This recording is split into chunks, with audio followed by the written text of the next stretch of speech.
अब अगर हम लोग इंडियन फ्रीडम स्ट्रगल की बात करें और हम लोग कहें कि कुछ लोग कहें कि भैया खिलाफत मूवमेंट ने आज़ादी दिलाई, कुछ लोग कहें नहीं नहीं नॉन कॉपरेशन मूवमेंट ने आज़ादी दिलाई। तो देखिए, ठीक है, सब सही है, पर ये आइडिया आया कहाँ से कि हम लोग को आज़ादी चाहिए? वो था रिवॉल्ट ऑफ 1857। अरे रिवॉल्ट ऑफ 1857 ने हम लोग को ये एक आइडिया तो दिलाया, एक आइडियोलॉजी तो हम लोग को बताई कि आज़ादी नाम की कोई चीज़ होती है, हम लोग को आज़ादी चाहिए ब्रिटिशर से।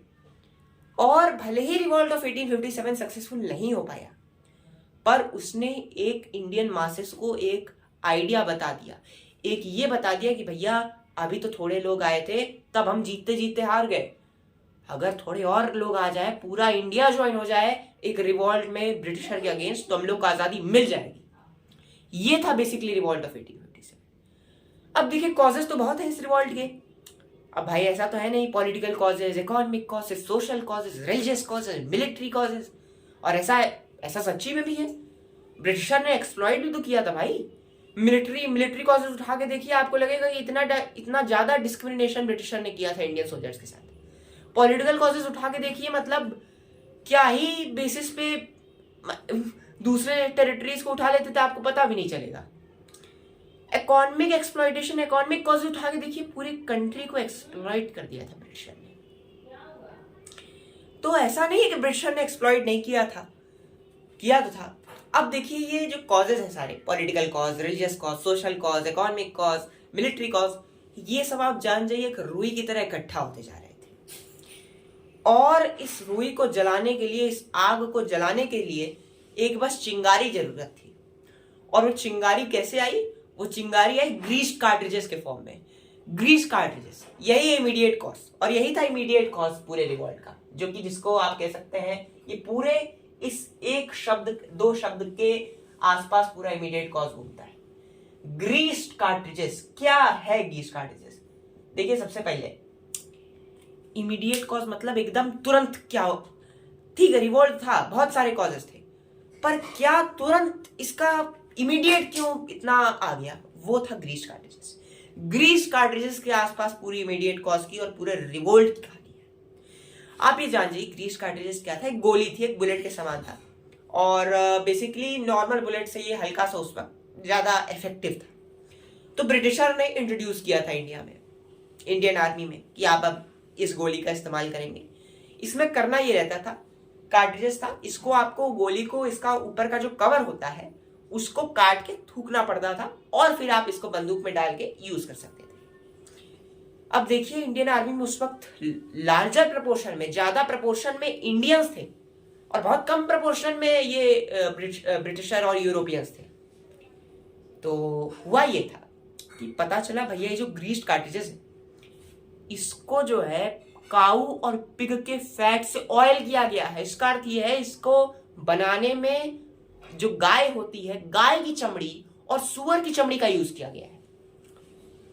अब आप उस समय देखिए और आज के समय में भी देखिए। अब इंडियन पॉपुलेशन की बात करेंगे, सबसे ज्यादा पॉपुलेशन किसकी है इंडिया में? हिंदूज है, हिंदूज के बाद मुस्लिम्स है। हिंदूज के लिए तो गाय कितनी पवित्र होती है, कितनी पूजनीय होती है। गाय नहीं कहते, गौ माता कहते हैं। गोपाष्टमी नाम का पूरा अलग एक त्योहार है गाय के लिए। भोलेनाथ के सवारी नंदी जी हैं, पूजनीय तो बहुत है गाय हिंदुओं के लिए। तो सवाल ही नहीं उठता, जिसको आप माँ कहते हैं उसकी चमड़ी को आप, इट्स नॉट पॉसिबल। और मुसलमानों के लिए सुअर शब्द भी आप नहीं बोल सकते इस्लाम में, एकदम प्रोहिबिटेड है। खाने तो दूर की बात, आप इस शब्द को बोल भी नहीं सकते मुझसे। तो सवाल ही नहीं उठता था इसको ये सब करने का। और इंडियन सोल्जर ने कहा भी ब्रिटिशर से, भैया हम नहीं कर पाएंगे, हमारे धर्म में प्रोहिबिटेड है, हम इसको गोली को नहीं यूज कर पाएंगे, ग्रीस कार्ट्रिजेस को। तो ब्रिटिशर ने कहा नहीं नहीं, आपको करना पड़ेगा, करना पड़ेगा, करना पड़ेगा। इससे गुस्सा आया इंडियन सोल्जर में। इनको लगा ब्रिटिशर को हम लोग की कोई सेंटिमेंट की फिक्र नहीं है, क्या हमारा रिलीजन कहता है, इनको कोई फिक्र नहीं हमारा रिलीजन क्या कहता है। इनको बस इनकी आर्मी चाहिए, इनको बस इनका प्रोटेक्शन चाहिए, डिफेंस चाहिए। इससे गुस्सा आई। और अगर इस ग्रीस कार्ट्रिजेस की बात कर रहे हैं तो शायद एक नाम मैं लूं, और वो हो भी नहीं सकता कि ये नाम ना लूं मैं, और वो नाम था मंगल पांडे। हाँ हाँ, ये वही मंगल पांडे जी थे, ये वही मंगल पांडे जी थे, भारत के सबसे पहले स्वतंत्रता सेनानी यही थे भैया। अब इनकी कहानी जानते हैं क्या है?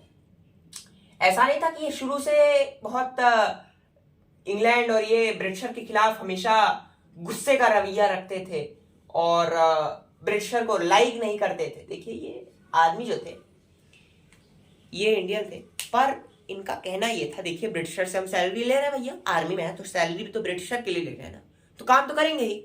और ये बहुत वफादार थे ब्रिटिशर के। ये जो ब्रिटिश ऑफिशियल्स थे, मंगल पांडे बहुत वफादार थे उनके लिए और बहुत अच्छे से काम भी करते थे ब्रिटिशर के लिए। पर हुआ ये कि जब ये ग्रीस कार्ट्रिजेस आई तो मंगल पांडे ने पूछा, भैया ये जो लोग कह रहे हैं कि ये सुअर और गाय के मांस से इसको कहा गया है, ऐसा तो कुछ नहीं ना है? ब्रिटिशर ऑफिसर ने कहा, नहीं नहीं निश्चिंत रहो मंगल, ऐसा कुछ नहीं है। तो मंगल पांडे ने आखिर ठीक है, यूज करेंगे, फिर हमको कोई दिक्कत नहीं है। मंगल पांडे ने सबसे पहले व्यक्ति थे जिन्होंने ये कार्ट्रिजेस यूज की थी। उन्होंने और इंडियंस को विश्वास भी दिलाया, यूज करो, गोरा साहब कह रहे हैं कि कोई गाय और सुअर का मांस नहीं है तो यूज करो। ये पहले व्यक्ति थे जिन्होंने ग्रीस कार्ट्रिजेस यूज की थी, इंडियन होते हुए। और फिर बाद में इनको पता चला, हाँ सच्ची में इसमें गाय और सुअर का मांस था। अब इनको गुस्सा आई कि ब्रिटिशर ने हमारा विश्वास क्यों तोड़ा, क्यों इन्होंने कहा कि हाँ गाय और मांस का नहीं है इसमें, गाय और सुअर का मांस इसमें नहीं है, इन्होंने क्यों कहा? और फिर लिए बंदूक। अच्छा उस वक्त वेपन के चार्जेस इंडियन सोल्जर्स के उसमें रखे गए थे, सुपरविजन में।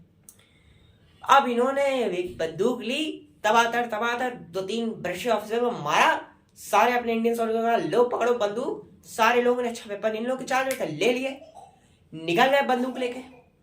तो ये तो इमीडिएट कॉज था। अब भैया अब हम ऐसा नहीं है कि बहुत सारे कॉज है। अब जैसे कि हम लोग पॉलिटिकल कॉज की बात करते हैं, पॉलिटिकल कॉज जानते हैं क्या थे? मेन पॉलिटिकल कॉजेज मेन थे, जैसे कि ये जो कब्जा कर रही थी ब्रिटिश आर्मी। देखिए सबसे पहले ईस्ट इंडिया कंपनी आई थी, और पहले भी ईस्ट इंडिया कंपनी थी। ये तो आपका 1858 के बाद में ना ये क्राउन आया, इंग्लैंड राज करने लगा। उसके पहले कौन था? East India company. आए किस फॉर्म में थे? शाहजहां के दरबार में आए थे, भैया हमको व्यापार करना है। और व्यापार करते करते देखिए ये सब क्या करने लगे, आर्मी बना दी, हम लोग पे राज करने लगे। और इसका सबसे बड़ा कारण है कि ब्रिटिशर आए हैं तो सिर्फ अपने ही है जो धोखा देके इन लोग को बुलाए। और इससे ब्रिटिशर की बात नहीं है, ये मुगलों की भी बात है। और उसके बाद आपके ये जो तुर्क इन्वेजन था, ये दिल्ली सल्तनत थी, सब किस लिए था? किसी अपने नहीं धोखा दिया था तभी ये लोग आए थे, नहीं तो इन लोग की हैसियत नहीं थी कि इंडियन आके हम लोग की टेरिटरी को कब्जा कर लें। ये जान जाइए आप। और अब इसमें देखिए, अब हम लोग बात करते हैं अगर पॉलिटिकल कॉजेस की, तो सबसे बड़ा पॉलिटिकल कॉज अगर था तो वो था कि मतलब एक रूलिंग सेक्शन ब्रिटिशर ने बना दिया था, ठीक है भैया आप राज करो, कोई दिक्कत नहीं। इंडियन तो कहते ठीक है राज करो, उतना गुस्सा तब भी नहीं आता।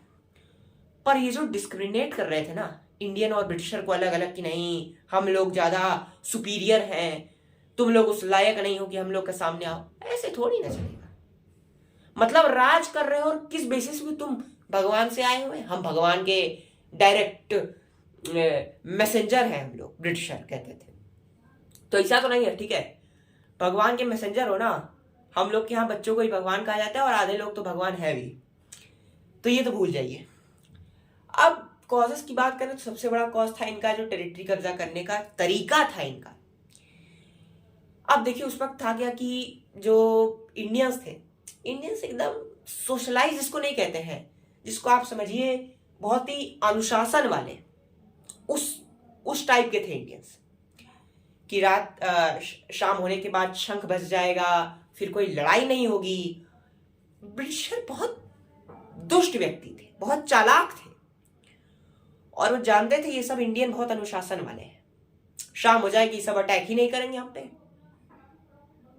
और उसके बाद आप देखिए मोहम्मद गौरी को कितनी बार पृथ्वीराज चौहान जी ने जिंदा छोड़ा था, जिंदा उसको जाने दिया था। नहीं तो एक बार मोहम्मद गौरी का सर काट के रख देते, किसी की हिम्मत नहीं थी फिर वहां से आता। पर सोचिए कितनी बार, 14 बार उन्होंने जाने दिया, जाओ मोहम्मद गौरी। और हुआ भी ये था कि 15वीं बार भी उसको हरा देते, बस किसी अपने ने उस राजा का आप नाम बताइए कमेंट्स में, उस राजा ने साथ नहीं दिया पृथ्वीराज चौहान जी का, बस कुछ पर्सनल इश्यूज की वजह से साथ नहीं दिया और वो भी मरा, पृथ्वीराज चौहान जी के राज्य को भी उसने पूरा बेकार कर दिया। तो ये बात थी। अच्छा, ऐसा नहीं था पहले, देखिए राजपूताना में, पहले आप राजपूताना में देखिएगा तो राजपूताना का बेसिकली ऐसा नहीं था कि वो मतलब बेवकूफी लोग थे। आप ये जान जाइए जितनी ब्रेवरी राजपूताना में थी शायद ही आपको इंडिया के किसी पार्ट में देखने को मिले। अब ये बताइए, आपको पता है कि सामने वाला व्यक्ति की फौज हमसे कहीं ज्यादा, हम हारेंगे, हम मरेंगे, तब भी आप जा रहे हैं। और राजपूताना में जो वुमेन्स का भी पार्टिसिपेशन था वॉर्स में, शायद कहीं नहीं देखने को मिलेगा। आप मुझे दुनिया की और कहीं जगह बता दीजिए जहां पे वुमेन तलवार लेके चलेंगी लड़ने, रानी लक्ष्मीबाई की तरह। जौहर बता दीजिए, जौहर ऐसी प्रथा है कहीं विश्व में? ये सिर्फ हमारे भारत में ही हो सकता है। वुमेन का पार्टिसिपेशन कितना था। पर अब बाद में आप देखेंगे मराठों में शिवाजी की फिलॉसफी नहीं थी। शिवाजी ऐसा नहीं था कि प्राण जाए वचन न जाए। शिवाजी का प्राण कैसे जाए? शिवाजी थोड़े आगे बढ़ गए थे और उन्होंने जिस सामने वाले व्यक्ति का जो व्यवहार था उसी व्यवहार में उन्होंने जवाब देना शुरू किया था। गुरिल्ला वॉरफेयर टेक्निक, ऐसे तो कभी जीत ही नहीं पाते युद्ध। पता चला कि सामने रहकर युद्ध करना पड़ेगा आपको, छुप के भी। अगर कृष्ण ने भी कहा, भैया भगवान कृष्ण ने भी कहा है, धर्म के लिए अगर कोई आप झूठ भी बोलना है धर्म के लिए, तब भी वो सत्य है। और शिवाजी ने इसी को फिलॉसफी को पूरा अपनाया था। और शिवाजी ने देखते देखते पूरे इंडिया से खदेड़ डाला था एक समय पे पूरे मुगलों को। औरंगजेब लिटरली हर जगह से। और क्या थे शिवाजी? शिवाजी का मॉडल देखिए कभी ध्यान से, क्या आदमी थे। उनकी पर्सनल आप आइडियल देखिए। मतलब आप सोचिए 13 से 14 वर्ष का व्यक्ति है मेरे बराबर का, जाके बीजापुर का फोर्ट जीती है मित्रों के साथ। मित्रों की सेना बनाए 13-14 वर्ष के लड़कों की, जाए गए बीजापुर का फोर्ट जीती है। थोड़े से 21 वर्ष के हुए तो बीजापुर के जनरल को ही मार दिया। फिर बड़े हुए तो बीजापुर को ही कब्जा कर लिया। और देखते देखते जहां पूरे भारत में एक ही मुगल मुगल मुगल मुगल पूरा शासन था मुगलों का, बीच में से एक सूरज जैसी किरण से छोटे से डिस्ट्रिक्ट से आकर जीतना, इट्स नॉट पॉसिबल। और मैं नहीं कह रहा हूं, नेपोलियन बोनापार्टे जो पूरे विश्व को एक समय जीत लिया था, फ्रांस का महान जनरल, उसने कहा if Shivaji would have born in England he would rule the whole world. और ये सत्य बात थी भाई। उस वक्त ना तो मराठों के पास कोई वेपन थे, वो आप सोचिए मतलब लोहे को काट काट के किसी तरह तलवारें बनाई जाती थी, भाला किसी तरह बना के जीते हैं, गुरिल्ला वॉरफेयर टेक्निक्स। और ये मैं समझता हूं इंडियन एजुकेशन सिस्टम की सबसे बड़ी भूल है, गुरिल्ला वॉरफेयर टेक्निक पढ़ाई नहीं जाती। आप विदेशों में जाइए, गुरिल्ला वॉरफेयर टेक्निक को कितना अच्छे से इलैबोरेट करके वो पढ़ाया जाता है। हम लोग की बुक में 2 लाइन गुरिल्ला वॉरफेयर टेक्निक हो गई। तो ऐसा नहीं है। Shivaji was a very sharp man, very sharp intelligent man. ये तो मराठा साम्राज्य बाद में कब कोलैप्स हुआ। और देखिए जब मैं पे उतर आता है ना, तब बंटवारा होता है, तब दूसरा आके आपके घर में आपको मारता है। इससे बढ़िया आप में रहिए। और यही मराठों में हुआ आखिर में। अंत में ये हुआ, होलकर कहने लगे हम असली मराठा है, सिंधिया लोग कहने लगे हम असली मराठा है। इसी में मैं के चक्कर में मुगल आए, फिर उसके बाद ये ब्रिटिशर आए, और फिर हम लोग डिवाइड हो गए 200 साल पहले। अरे जाति के लोग इतना कहते हैं ना, जातियों के बारे में आप बताइए कि किस वेद में हमको, आप किस उपनिषद, किस वेद में 400 जातियों के नाम लिखे हैं, जितने आजकल इतनी जातियां हैं भारत में। ये सब कब लिखा गया था? ये सब ब्रिटिशर के अंडर में ये सब जातियों के नाम लिखे गए थे, ब्रिटिशर ने लिखवाए थे। छोड़िए, उस टॉपिक पे हम लोग ज्यादा आएंगे नहीं, अभी हम लोग इसी की बात करें। अब पॉलिटिकल कॉज में तो सबसे पहला ये था, उनकी जो कैप्चरिंग करने की टेक्निक थी ब्रिटिशर की। अब मतलब आप सोचिए doctrine of lapse. Doctrine of lapse जानते हैं क्या है? जैसे कि डॉक्ट्रिन ऑफ लैप्स कहती थी एडॉप्टेड सन, आपको अगर कोई सन एडॉप्ट करना है तो आपको ब्रिटिश कंपनी का परमिशन लेना पड़ेगा। और अगर आप ब्रिटिश कंपनी का परमिशन नहीं लिए और सन अडॉप्ट कर लिए, तो उस राजा के मरने के बाद उसका जो अडॉप्टेड सन है उसको सिर्फ उसकी प्राइवेट प्रॉपर्टी ही मिलेगी और बाद में ऑटोमेटिकली पूरा राज्य ब्रिटिश कंपनी के कंट्रोल में आ जाएगा। ये कौन सी बात है भैया? मतलब हमको बेटा अडॉप्ट करना है, ये ब्रिटिश कंपनी से हम परमिशन लेंगे। और इसी के शिकार हुए थे झांसी। झांसी में रानी लक्ष्मीबाई का यही तो था, उन्होंने अडॉप्ट किया था सन अपना, और इसी की वजह से ब्रिटिश कंपनी ने कहा नहीं, ये आप सिर्फ इनका बेटा प्राइवेट प्रॉपर्टी ही इनहेरिट कर पाएगा, बाकी पूरा एम्पायर ब्रिटिशर के अंदर में आ जाएगा। ये कौन सी बात हुई गुरु? अब आप उसके अलावा भी देखिए, उसके अलावा लॉर्ड डलहौसी ने ऐसी ऐसी डॉक्ट्रिन ऑफ लैप्स की पॉलिसी लाई है। उसके अलावा आप देखिए सब्सिडरी अलायंस को कैसे बोल सकते हैं? सब्सिडरी अलायंस एक लॉर्ड वेल्सी नहीं, हाँ किसी लॉर्ड, नाम नहीं याद आ रहा, लॉर्ड किसी ने लाया था। बहुत अच्छा क्वेश्चन है पर आएगा। सब्सिडरी अलायंस था क्या? सब्सिडरी अलायंस बहुत अच्छी चाल थी ब्रिटिशर की। देखिए ब्रिटिशर पहले जानते थे कि पहले तुरंत आपको एक बड़ा एम्पायर कब्जा करना, it is not an easy task है नहीं। तो पहले उन्होंने क्या किया? उन्होंने कहा देखिए, इंडियन रूलर से कहा हम आपकी मतलब आपके जो राज्य उस पर हम कब्जा नहीं करेंगे, पर तब भी आप हमारे अंडर में आ जाएंगे। कैसे? उन्होंने कहा सब्सिडरी अलायंस के अंडर इंडियन के जो रूलर थे, इंडियन रूलर इस पे एग्रीड कर गए कि ठीक है हम किसी अलायंस में नहीं उतरेंगे, अपने आसपास के जितने स्टेट है, जितने टेरिटरीज है, उनसे सारे फॉरेन रिलेशंस खत्म कर देंगे। उसके अलावा अपने हेडक्वार्टर में ब्रिटिशर को किसी ऑफिशियल को रुकवाएंगे, एक उनके लिए जगह अलॉट करेंगे, वहां पे रुकेंगे। ब्रिटिशर के जो सैनिक थे उनको आपको अपने खर्चे पे रखना था।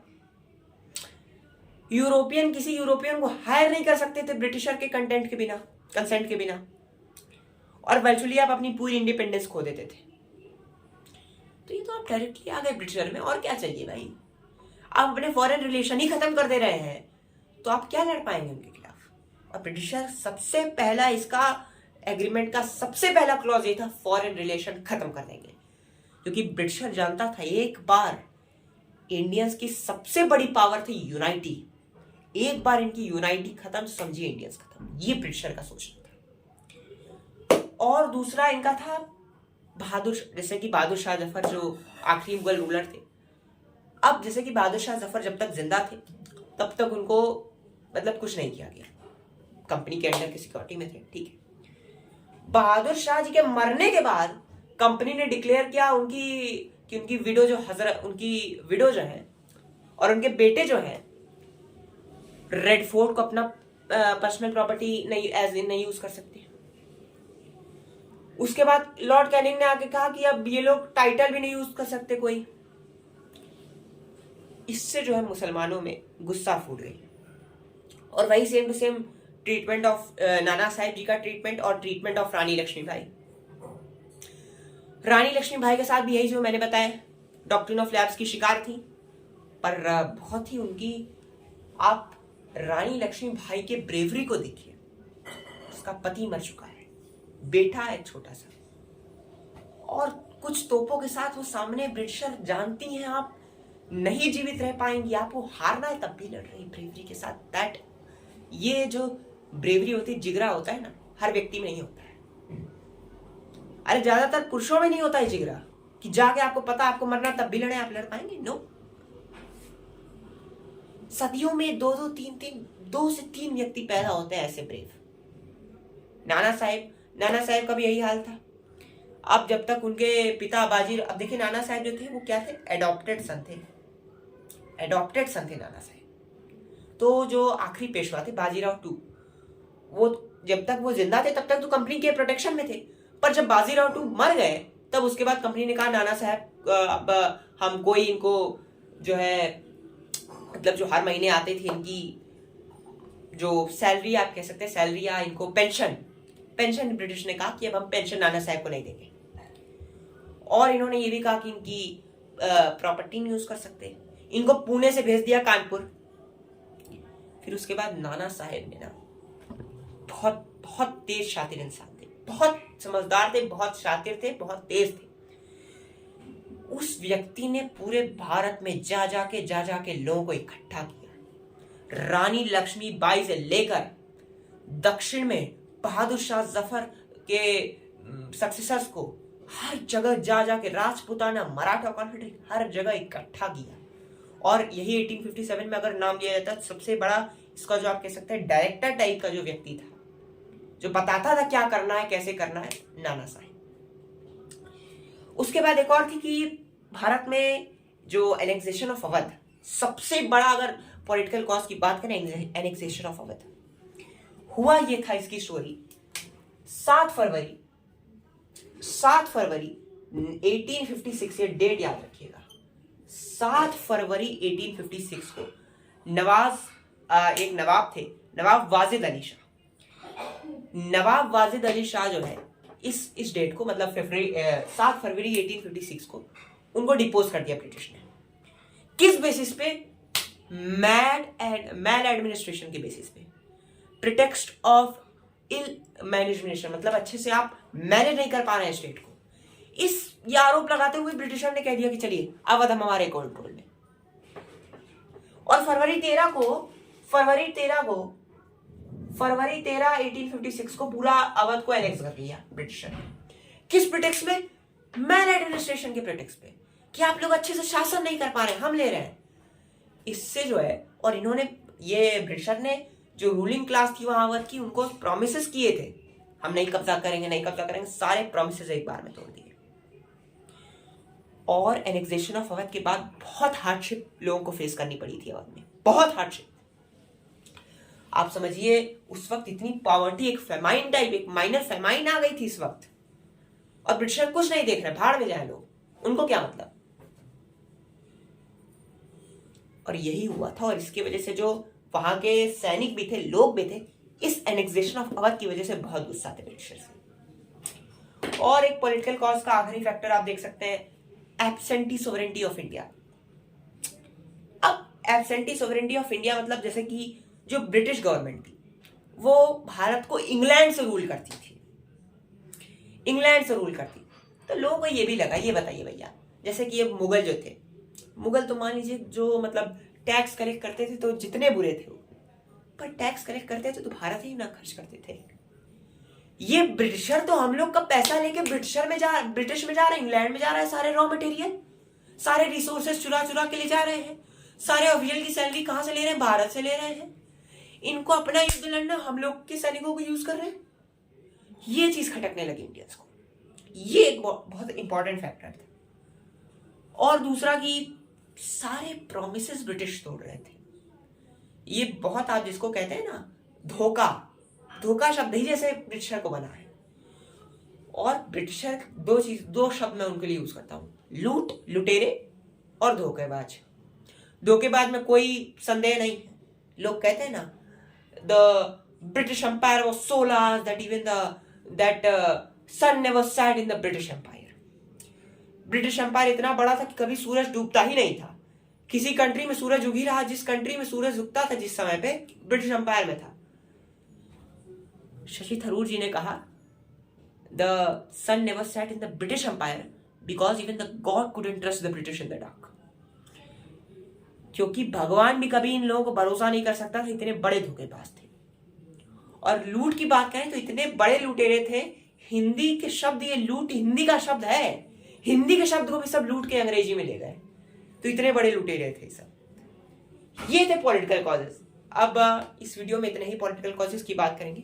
अगले वीडियो में बचे हुए जैसे कि economic cause, social religious cause, military cause, ये तीनों कॉज खत्म कर देंगे। तो वीडियो देखने के लिए बहुत बहुत धन्यवाद, नमस्कार। और सब्सक्राइब कर लीजिएगा दी पॉलिटिकल हिस्टोरियन, ठीक है। बाकी तो आप जानते ही हैं क्या करना है, लाइक, शेयर, सब्सक्राइब, कमेंट रहने दे। फिर यहीं पे हम अपनी वीडियो को अंत करते हैं इस वीडियो का।